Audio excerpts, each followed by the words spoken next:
Praise the Lord everyone, मैं हूं वर्षा और आज की इस खास वीडियो में आपके लिए लेकर आई हूं नाज़रत की और भी महत्वपूर्ण जानकारी को, गलील की जानकारी को, जो यीशु मसीह के समय पर था वो अब कैसे दिखता है। मरियम का कुआं कहाँ है, कहाँ पर यीशु मसीह ने 5000 की भीड़ को खिलाया, कहाँ पहला चमत्कार किया, कहाँ पर आधी पानी को डांटा, और वो गलील अब कैसे दिखता है, और वो सारी जगहें जहाँ पर यीशु मसीह ने अपना बहुत समय बिताया। ज़रूर से बने रहिए इस वीडियो में।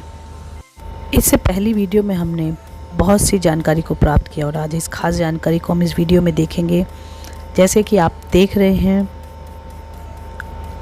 नाज़रत और वो जगह जहाँ पर यीशु मसीह ने बपतिस्मा लिया और गलील से यीशु मसीह ने अपनी सेवकाई को शुरू किया और वो यरूशलेम मंदिर तक आए, यरूशलेम तक आए, जहाँ पर उन्होंने क्रूस उठाई, अपने प्राणों को दिया और आपके मेरे लिए उद्धार का रास्ते को खोला। लेकिन यीशु मसीह नाज़रत में पले बढ़े और ये जो जगहें आप देख रहे हैं, कफरनहूम, मगदला, तिबिरियास, काना, नाज़रत, और इसकी जानकारी आज हम बहुत डिटेल में प्राप्त करेंगे। ज़रूर से चैनल को सब्सक्राइब कर लीजिए और वीडियो को लाइक कीजिए ताकि आप परमेश्वर की जानकारी, यरूशलेम की जानकारी को हिंदी में प्राप्त कर सकें। आज हम गलील की झील और उसके आसपास के सारे शहर, कफरनहूम, बैतसैदा और वो जगह जहाँ पर यीशु मसीह ने 5000 की भीड़ को खिलाया, जहाँ पर पहाड़ी उपदेश दिए, तिबिरियास झील, इसके विषय में जानकारी को प्राप्त करेंगे। ये जो आप देख रहे हैं ये गलील की झील है। इस झील पे यीशु मसीह ने अपने बहुत से समय को बिताया, बहुत से उपदेशों को दिया। ये हम सब जानते हैं। यरदन नदी गलील की झील में मिलकर बड़ी हो जाती है और उसके बाद ये जब यरूशलेम की ओर जाती है तो ये थोड़ी सी सकरी हो जाती है, जैसे आप इस वीडियो में देख रहे हैं, इस फ़ोटो में देख रहे हैं। और बहुत सी विशेषता इस झील की है जो आज हम जानेंगे इसके आसपास के क्षेत्रों के बारे में। ये वो पर्वत है जहाँ पर यीशु मसीह को उस समय के लोगों ने पहाड़ से नीचे गिरा देने के लिए, फेंकने के लिए ले गए थे और यीशु मसीह वहाँ से बचकर निकल गए थे।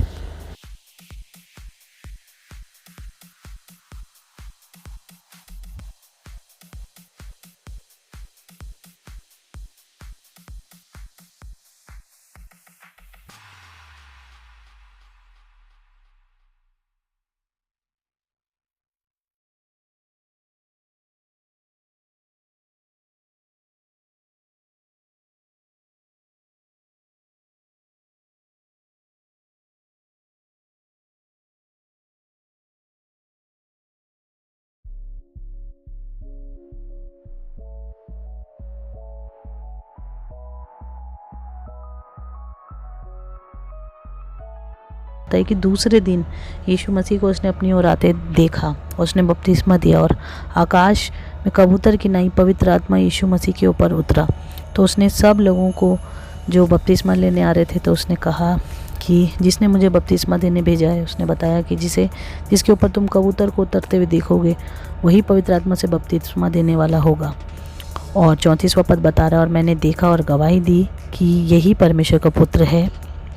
यूहन्ना ने यीशु मसीह को बपतिस्मा इसी जगह पर दिया जो आप देख रहे हैं। यरदन नदी जब एकदम यरीहो की तरफ और बेतनिया की तरफ जब जाती थी, वो वहाँ पर यीशु मसीह का बपतिस्मा हुआ और उसके बाद सालेम और एनोन में यूहन्ना बाद में बपतिस्मा देने लगा। ये आप देख सकते हैं इस फोटो में, जॉर्डन रिवर, बेथानी, जेरिको। ये वो खास तिबिरियास झील जहाँ पर यीशु पानी पर चल के अपने चेलों के पास आए, और इसी तिबिरियास झील पर यीशु मसीह ने जी उठने के बाद अपने आप को प्रकट किया अपने चेलों पर। यूहन्ना 21 में इस बात का जिक्र है। यहाँ पे लिखा है, इन बातों के बाद यीशु मसीह ने अपने आप को तिबिरियास झील के किनारे चेलों पर प्रकट किया। इसी झील पर शमौन पतरस ने कहा कि मैं मछली पकड़ने जाता हूँ, और सभी चेलों ने कहा भी आपके साथ चलते हैं। और यीशु मसीह वहाँ खड़ा हुआ, उन्होंने कहा कि आपके पास कुछ मछलियाँ हैं? चेलों ने कहा नहीं। उन्होंने कहा दाहिनी ओर जाल डालो तो पाओगे। उन्होंने जाल डाला और अब मछलियों की बहुतायत के कारण वो इसको खींच न सके। तब जिस चेले से यीशु मसीह प्रेम रखते थे, उसने पतरस से कहा ये तो प्रभु है। और सब लोगों ने यीशु मसीह को वहाँ पर देखा और यीशु मसीह ने उनके साथ वहाँ पर भोजन किया। और उसी नदी के किनारे, ये तिबिरियास झील जो आपने देखी थी, के किनारे यीशु मसीह ने कोयले पर मछलियाँ रखी थी, वो खाई। और ये तीसरी बार यीशु मसीह ने उनको दर्शन दिए। वही जगह है जहाँ पर यीशु मसीह चेलों से मिले थे। और चेलों के साथ उन्होंने भोजन को किया। और प्राचीन लोगों ने यहाँ पर चर्च बना दिए, और ये उसी स्मरण में कि यीशु मसीह तीसरी बार मरे हुए में से जी उठने के बाद चेलों को दिखाई दिया।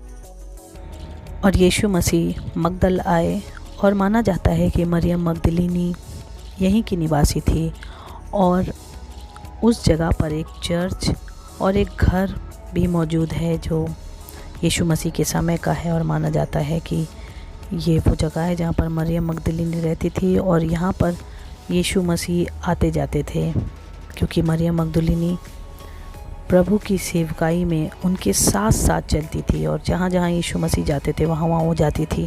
और मरने के पश्चात यीशु मसीह जब जी उठे तो सबसे पहले मरियम मगदलिनी को ही दिखाई दिए।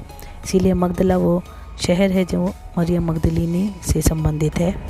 ये बहुत ही महत्वपूर्ण स्थान गिनेसोर म्यूज़ियम, और यहाँ पर यीशु मसीह के समय की एक बोट मिली है, वो नाव जिस पर यीशु मसीह बैठ के गलील की झील में जाते थे। और ये माना जाता है कि ये 1st सेंचुरी की बोट है, और हो सकता है यीशु मसीह और उसके चेले इसी बोट पर विराजमान हैं। इसमें कुछ कीले, कुछ बर्तन, लैंप मिले हैं, और ये वो बोट है जो वहाँ पर प्राप्त हुई है यीशु मसीह के समय की। और ये वो लोग हैं जिन्होंने इसको खोजा है। अब आप जो खास जगह देखने जा रहे हैं वो जगह है जहाँ पर यीशु मसीह ने 5 रोटी और 2 मछलियों से 5000 की भीड़ को खिलाया, क्योंकि भीड़ की भीड़ यीशु मसीह के पीछे जाती थी, और इसे अब चर्च ऑफ मल्टीप्लिकेशन भी कहते हैं। यहाँ पर यीशु मसीह ने 5 रोटी और 2 मछली से 5000 की भीड़ को खिलाया था, और लोग बहुत ऐसी जगह को विज़िट करने जाते हैं। और ये इसी स्मारक के तौर पे बना गया है जहाँ पर यीशु मसीह ने 5000 की भीड़ को जो उनके पीछे चलती थी उन्हें खिलाया। और ये सब कुछ गलील की झील के आसपास का क्षेत्र है, गलील का क्षेत्र है। और ये जो चर्च आप देख रहे हैं ये सेंट पीटर का चर्च है। जब जी उठने के बाद पतरस ने 3 बार यीशु मसीह का इनकार किया था, और जी उठने के बाद यीशु मसीह ने पतरस से 3 बार बोला था कि मेरी भीड़ों को चरा। यही वो जगह है, इसलिए इसे स्मारक के तौर पर ये जगह को बनाया गया है। ये तिबिरियास झील के किनारे यीशु मसीह ने अपने आप को प्रकट किया था, और यहीं पर यीशु मसीह ने पतरस से 3 बार कहा था कि मेरी भीड़ों को चरा, और यहीं से उसकी सेवकाई प्रारंभ होती है। ये वो गलील की झील है जिसके आसपास ये सारी घटनाएं हुई हैं जो आज हम इस वीडियो पे देख रहे हैं। उम्मीद करते वीडियो आपको आशीषित कर रही है। ये है खुराजीन, जिसके विषय में यीशु मसीह ने लिखा था कि हाय खुराजीन, हाय बैतसैदा, जो सामर्थ के काम तुझ में किए गए यदि वे सूर और सैदा में किए जाते तो टाट तोड़कर और राख में बैठकर वे कब के मन फिराते। यहाँ के लोगों ने यीशु मसीह के कई आश्चर्य कर्मों को देखा, किंतु फिर भी मन नहीं फिराया, किंतु फिर भी वे यीशु मसीह के पास नहीं आए।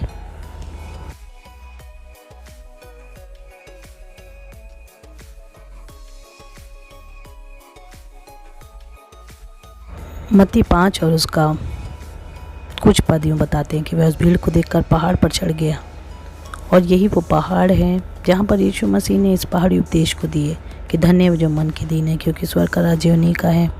और यहाँ पर यीशु मसीह ने व्यवहारिक चीज़ों को बताया कि मनुष्य को कैसे कैसे क्या करना चाहिए। मत्ती 5 आप ज़रूर से पढ़िए, आपको पहाड़ी उपदेश मिल जाएंगे जो यीशु मसीह ने दिए थे, और इसको माउंट ऑफ बीएटिट्यूड्स कहते हैं। एक व्यवस्था मूसा को सीनै पर्वत पर मिली थी, और एक व्यवस्था यीशु मसीह ने इस पहाड़ पर बैठ के अपने लोगों को दी थी, जो कि मत्ती 5 जिसे हम पहाड़ी उपदेश कहते हैं।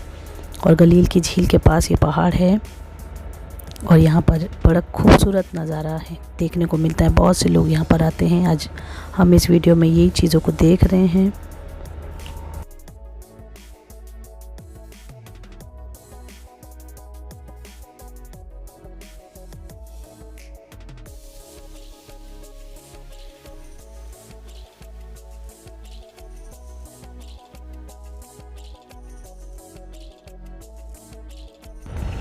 कफरनहूम में यीशु मसीह और उसके चेले और उनकी माता मरियम, जब काना गलील में शादी हो गई थी, जब आश्चर्यकर्म हो गया था, तो उसके बाद वो कफरनहूम आए और इसी आराधनालय में यीशु मसीह ने कर दिया। इसी आराधनालय में यीशु मसीह ने बहुत बड़ी बड़ी चंगाइयाँ की। इन्हीं किसी घर में यीशु मसीह और उनकी माता रहते थे और पतरस की सास को यीशु मसीह ने इसी जगह पर सही किया था। कफरनहूम में ही एक सूबेदार के दास का पुत्र बीमार था, जिसे यीशु मसीह ने चंगाई दी थी। और यहाँ पर पतरस का घर है जिसके ऊपर एक चर्च बना है और इसकी जानकारी हमने पहली वीडियो में प्राप्त की थी। लेकिन कफरनहूम में परमेश्वर ने बहुत कार्य किए और लूका 10 उसका 14 पद में कफरनहूम के विषय में भी यीशु मसीह ने कहा 15 पद में कि हे कफरनहूम, क्या तो स्वर्ग तक ऊंचा किया जाएगा, तो अधोलोक तक नीचा किया जाएगा। क्योंकि यहाँ पर यीशु मसीह ने बहुत चमत्कार, बहुत चंगाइयाँ की, किंतु यहाँ के लोगों ने अपने आप को ढीठ कर रखा था और वो यीशु मसीह पर विश्वास नहीं करते थे। ये ग्रीक ऑर्थोडॉक्स चर्च है और यहाँ पर जितनी भी घटनाएं यीशु मसीह की हुई हैं इस चर्च के अंदर, उन सभी घटनाओं की पिक्चर बनी हुई है इस ग्रीक ऑर्थोडॉक्स चर्च के अंदर। और ये बिल्कुल कफरनहूम में ये चर्च है और इसमें सभी कुछ जो यीशु मसीह ने अपने जीवन काल में किया सब अंदर बना हुआ है। बड़ा खूबसूरत ये चर्च है, लोग जाते हैं यहाँ पर विज़िट करते हैं और बहुत ही खूबसूरती इस जगह पर बसी हुई है और लोग आज भी इस जगह को विज़िट करने जाते हैं। और यहाँ पर ये सारी चीज़ें जो आप देख रहे हैं, ये फर्स्ट सेंचुरी के पत्थर हैं। ये वो जगह है जहाँ पर यरदन नदी मिलती है और इस जगह को बैतसैदा कहते हैं।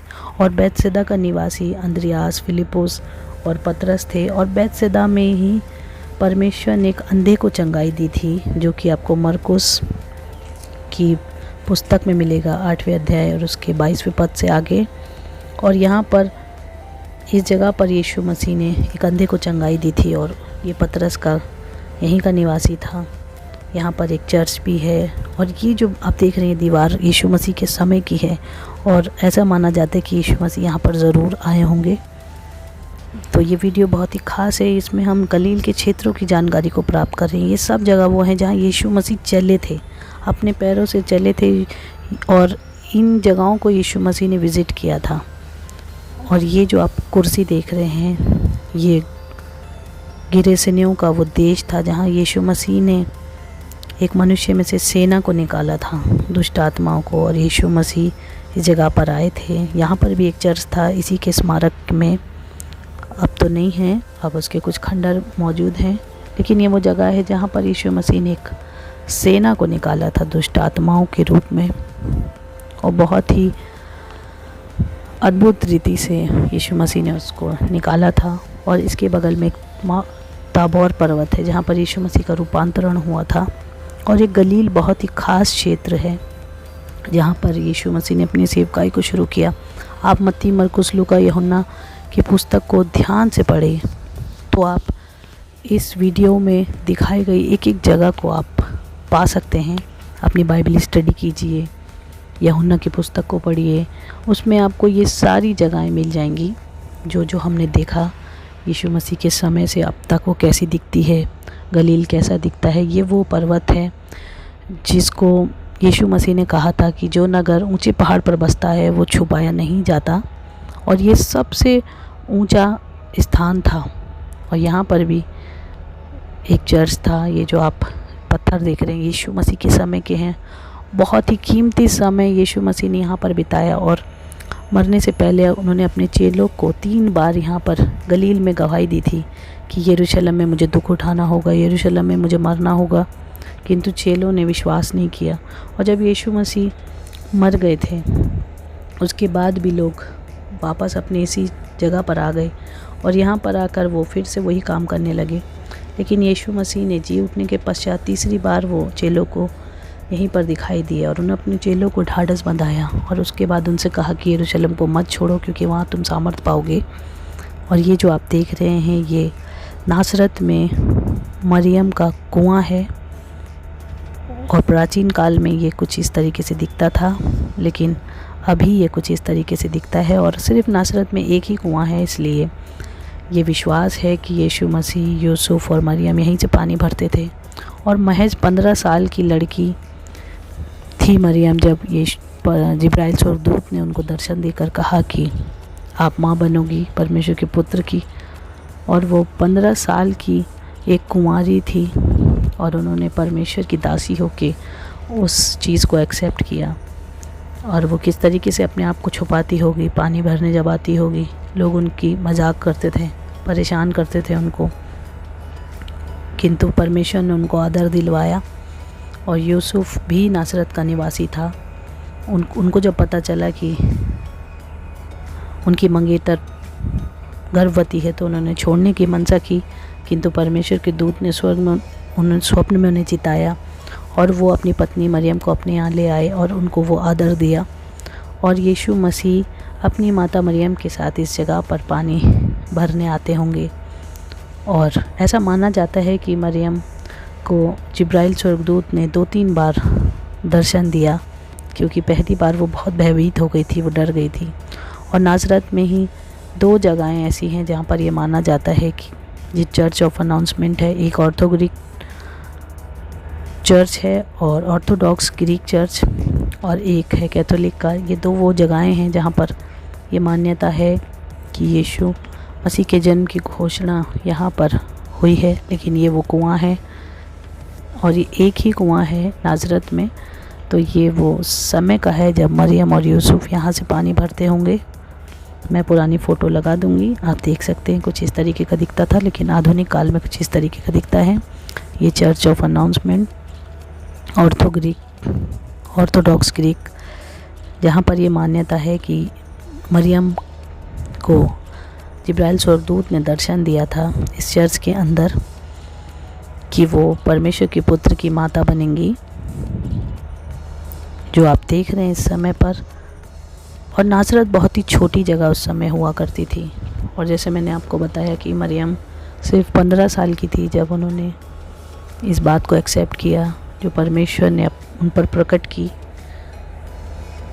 और उनकी मंगनी भी यूसुफ नाम एक धर्मी पुरुष से हुई थी।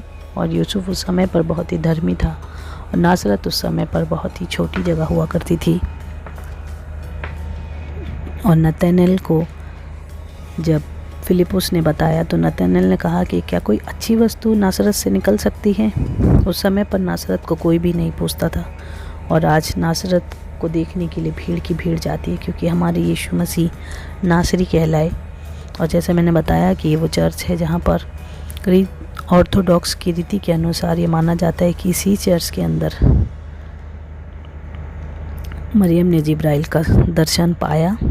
और वो मानते हैं कि एक नहीं किंतु 2-3 बार उन्हें दर्शन की बातों को बताया गया, क्योंकि पहली बार वो भयभीत हो गई थी और दूसरी बार में वो इस चीज़ को समझी।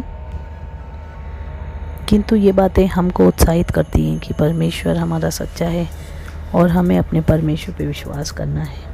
और इस नासरत की इस ख़ास जगह पर कुछ तो हुआ होगा। और आज बहुत से लोग इस जगह को विज़िट करने जाते हैं, इस जगह को देखते हैं, इस जगह से आशीष प्राप्त करते हैं। इन पावन भूमि पर यीशु मसीह के पवित्र माता मरियम के कदम रखे गए होंगे और बहुत सी पुरानी चीज़ें यहाँ पर मौजूद हैं। पुरानी दीवारें। यूसुफ और मरियम दोनों नासरत के निवासी थे। ये नासरत में बहुत ही ख़ास चर्च है जो विज़िट किया जाता है। और ये पुरानी दीवारें आप जब देख रहे हैं, ये कुआं है जहाँ से आपने पानी की जगह जो देखी थी वहाँ से जाता है। और वो विश्वास करते हैं ग्रीक ऑर्थोडॉक्स की वो एक कुआं था जहाँ पर यीशु मसीह के जन्म की घोषणा को मरियम ने जिब्राइल स्वर्गदूत से पाया था। वो उस समय कुएं पर थी, ऐसा माना जाता है। इसीलिए इसी जगह पर इस चर्च का निर्माण किया गया है। ये बहुत ही खूबसूरत विशाल चर्च है। इसी स्मारक के तौर पे बनाया गया है कि हमारी माता मरियम ने यीशु मसीह के जन्म को घोषणा को यहाँ पर पाया। और अब हम वो दूसरा चर्च देखेंगे जो कैथोलिक समय के पर बनाया गया था। और उस चर्च में भी ये मान्यता है कि यीशु मसीह के जन्म की घोषणा को वहाँ पर किया गया था। ये नाज़रत जगह है और बहुत जल्द हम उस चर्च को भी देखेंगे जो कि दूसरा चर्च है। और ये काफ़ी दूरी पर दोनों चीज़ें हैं, लेकिन मेरा मानना तो ये है कि दोनों जगह ही बहुत ख़ास है, क्योंकि नासरत में है, कुछ तो हुआ होगा, इसीलिए परमेश्वर ने उस जगह को संरक्षित किया गया है और खुदा ने उस जगह को इतना विशाल बनाया, इतना प्रसिद्ध किया कि लोग वहाँ पर जाते हैं। दोनों चर्च में काफ़ी दूरी है और ये वो दूसरा चर्च है जो कि यूसुफ का नाम का चर्च है। और ये है वो चर्च जो कैथोलिक के द्वारा बनाया गया है, जिस पर यह विश्वास है कि यीशु मसीह के जन्म की घोषणा यहाँ पर हुई थी। और वो एक घर था, एक जगह थी जहाँ पर मरियम थी, जहाँ पर उसने इस दर्शन को पाया जो कि इस चर्च के अंदर आपको मिलेगा। और ये बाहर से ऐसा दिखता है और बहुत ही बड़ा प्रांगण है इसका। और इस जगह पर हर देश की माता मरियम की स्टैचू बनी हुई हैं, हर देश की। आप नीचे नाम पढ़ सकते हैं, हर एक देश की, हर जगह पे मरियम माता की फ़ोटो लगाई गई है जो आप देख सकते हैं। यीशु मसीह उनकी गोद में है और जहाँ जहाँ कैथोलिक चर्च हैं वहाँ कुछ इस प्रकार से दिखता है।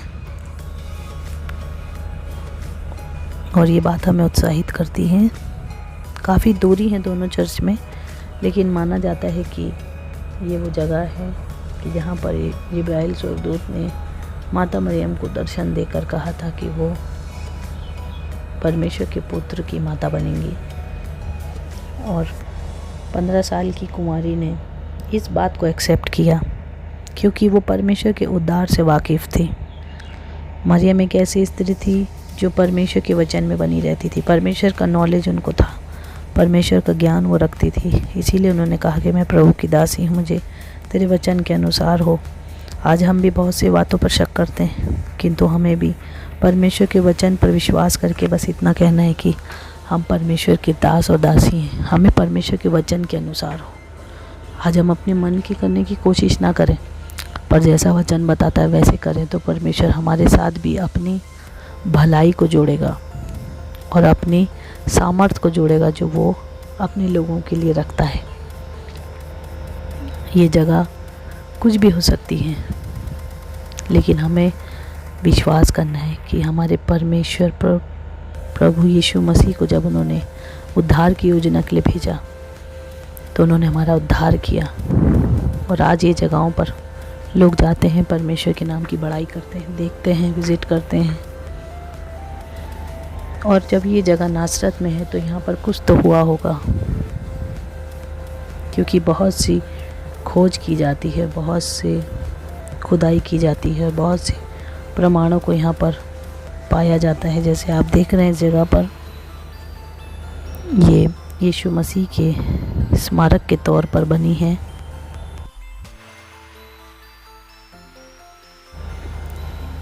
इस चर्च के अंदर भी बहुत से पत्थर और बहुत सी दीवारें मिली हैं जो फर्स्ट सेंचुरी की हैं, जो मरियम और यूसुफ के समय की है, यीशु मसीह के बचपन के समय की हैं। और उस समय पर जब प्राचीन नाज़रत वासी रहते थे, बिल्कुल पहाड़ी वो देश था और वहाँ पर स्कूल भी नहीं था और कुछ अच्छी चीज़ें वहाँ पर नहीं थी, बस साधारण सी लिविंग थी, वहाँ की साधारण जीवन था। उस समय के पत्थर यहाँ पर हैं। बहुत ही होली प्लेस है ये, क्योंकि एक खूबसूरत सा चर्च यहाँ पर बना है और बहुत ही अच्छे स्मारक के तौर पर। और जो बातें हमने बाइबल में पढ़ते हैं वो अब देखते हैं तो हमें बड़ी खुशी होती है। ये नासरत में ये जगह है, जैसा लूका में लिखा है कि जिब्राइल स्वर्गदूत नासरत में कुंवारी के पास भेजा गया और भीतर आकर स्वर्गदूत ने उससे कहा कि आनंद और जय तेरी हो, क्योंकि तुझ पर ईश्वर का अनुग्रह हुआ है। और मरियम ये बातें सुनकर घबरा गई, भयभीत हो गई और उसने कहा कि किस प्रकार का अभिवादन है। स्वर्गदूत ने उससे कहा कि हे मरियम, भयभीत न हो, क्योंकि परमेश्वर के पुत्र की आप माता कहलाएंगी। उसने कहा कि ये क्यों करोगे, मैं उस पुरुष को नहीं जानती। तब स्वर्गदूत ने उससे कहा कि हे मरियम, परमेश्वर की आत्मा तुझ पर सामर्थ करेगी, क्योंकि जो पवित्र उत्पन्न होने वाला है वो परमेश्वर का पुत्र कहलाएगा। और उसकी कुटुंबनी इलीशिबा, जो कि यरूशलेम की तरफ रहती थी, उसका 6वां महीना है और ये वो खास जगह है। उसने कहा कि देख, मैं प्रभु की दासी हूँ, मुझे तेरे वचन के अनुसार हो। और स्वर्गदूत ने मरियम को दर्शन दिया था और इस कार्य के लिए प्रभु से उनकी सराहना हुई। देश देश के लोग उन्हें धन्य कहेंगे। और आज भी हम देखते हैं कैथोलिक जगह में जहाँ जहाँ चर्च है वहाँ माता मरियम को धन्य कहा जाता है। वहाँ पर उसकी इस कार्य की चर्चा होती है। कितनी पवित्र माता है वो, जिन्होंने यीशु मसीह को अपने गर्भ में रखा महज 15 साल की उम्र में, और वो किसी भी भय से न डरी और परमेश्वर ने उनको आदर दिया। इसीलिए मेरे प्रियो, आपको और मुझको भी अपने परमेश्वर के वचन के अनुसार करने की ज़रूरत है और परमेश्वर आपको और मुझको आदर दिलाएगा। जब उसके वचन को सुने तो अपने हृदय को कठोर ना करें। जो जो आश्चर्य कर्म उसने आपके लिए किए हैं, बैतसैदा और खुराजीन और कफरनहूम के समान ना बने, किंतु अपने परमेश्वर की ओर फिरें और उसके लिए अपने जीवन को बलिदान करने वाले हो सकें। उसका धन्यवाद करें, उसका कोटि कोटि लाखों लाखों धन्यवाद दें उसके उपकार के लिए जो वो हम पर करता है। आज भी यीशु मसीह बड़े बड़े चमत्कारों को करता है। आज भी यीशु मसीह आपको और मेरी बीमारियों को दूर करता है। आज भी यीशु मसीह आपको और मुझको चंगाई देता है, हमारे लिए आश्चर्य कम करता है। अपने हृदय को कठोर ना करें, उसके वचन को पढ़ें और उसके वचन के अनुसार करें। और ये वो ख़ास जगह है जिसे काना कहते हैं। यूहन्ना 2 में आप इसका जिक्र पढ़ेंगे। गलील के काना में किसी का विवाह था और वहाँ दाखरस की घटी हो गई थी। यीशु की माता ने उसके चेलों से कहा, पहले उसने अपने बेटे से कहा कि दाखरस घट गया है। यीशु ने कहा, नारी, मेरा समय अभी नहीं आया है। किंतु उनकी माता ने कहा, जैसा वो तुमसे कहे वैसे ही करना। और यहाँ पर यीशु मसीह ने अपने पहले चमत्कार को दिखाया था जो गलील के काना में था। ये वो जगह है जहाँ पर यीशु मसीह ने पानी से दाखरस बनाया था। और नतनएल भी काना नगर का निवासी था। और नतनएल जब यीशु मसीह जी उठने के पश्चात तिबिरियास झील के किनारे चेलों को दिखाई दिए तो नतनएल वहाँ था। और ये इसी जगह का निवासी था, काना। और यहीं पर दाखरस की घटी हो गई थी किसी विवाह में। और यीशु मसीह ने यहूदियों की रीति के शुद्ध करने के मटकों में 6 मटके थे जिन पर मुँह पानी भर दिया गया। और यीशु मसीह ने पहला चमत्कार किया और पानी से दाखरस को बनाया। और काना में भी यीशु मसीह निरंतर आते जाते रहते थे। मैं सारे वचनों को डिस्क्रिप्शन बॉक्स में डाल दूंगी, आप ज़रूर से पढ़ सकते हैं। और ऐसा माना जाता है कि यहाँ पर एक जार रखा है, एक वो मर्तबान, वो बर्तन है जो यीशु मसीह ने जिस पे आश्चर्य कर्म किया वो संरक्षित करके रखा गया है। वहाँ पर लोग अपनी प्रार्थनाओं की विनतियों को डालते हैं।